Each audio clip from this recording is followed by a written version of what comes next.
My trip to Labuan Bajo. Labuan Bajo is a mesmerizing destination that I had the chance to explore as a backpacker. My journey started with a thrilling boat ride to Pedar Island. The turquoise waters and the lush green hills welcomed me as I set foot on this breathtaking island. Hiking to the top of Pedar was a challenge, but the panoramic view of the surrounding islands and the sparkling sea made it all worthwhile. It was a perfect spot for taking Instagram-worthy pictures and appreciating the beauty of nature. The next stop on my adventure was Kelair Island, a small but charming piece of paradise. Snorkeling in the crystal-clear waters revealed a vibrant underwater world filled with colorful coral reefs and fascinating marine life. I felt like I was swimming in a giant aquarium, surrounded by schools of fish in all shapes and sizes.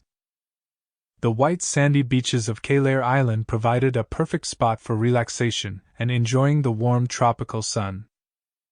Kanawa Island was the final gem in my Labuan Bajo expedition. This secluded island offered a tranquil escape from the hustle and bustle of everyday life. I spent my days here snorkeling, sunbathing, and exploring the island's hidden corners.